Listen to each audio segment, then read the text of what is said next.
Good morning po, isa pong mapagpalang araw sa ating lahat. Ngayong araw po is May 12, 2024 kung saan po sinaselebrate po natin today ang Mother's Day. Kaya nais ko pong batiin ng Happy Mother's Day ang ating mga dakilang nanay, ina, mama, lola, tiyahin, mga kapatid na nagpakananay sa mga kapatid nila, sa mga tatay na nagpakananay, at lalong higit, saludo po tayo sa mga single mom na sobrang tatag at patuloy na lumalaban sa buhay.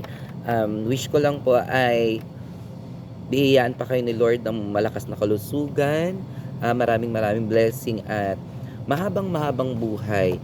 Maraming way para maging nanay at minsan nafe-feel natin yan sa mga katrabaho, sa mga nanay ng mga kaklase natin, mga kakilala natin.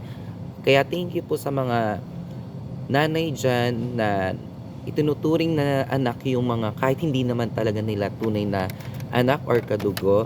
Maraming salamat po. Deserve nyo pong sumaya today. Happy Mother's Day.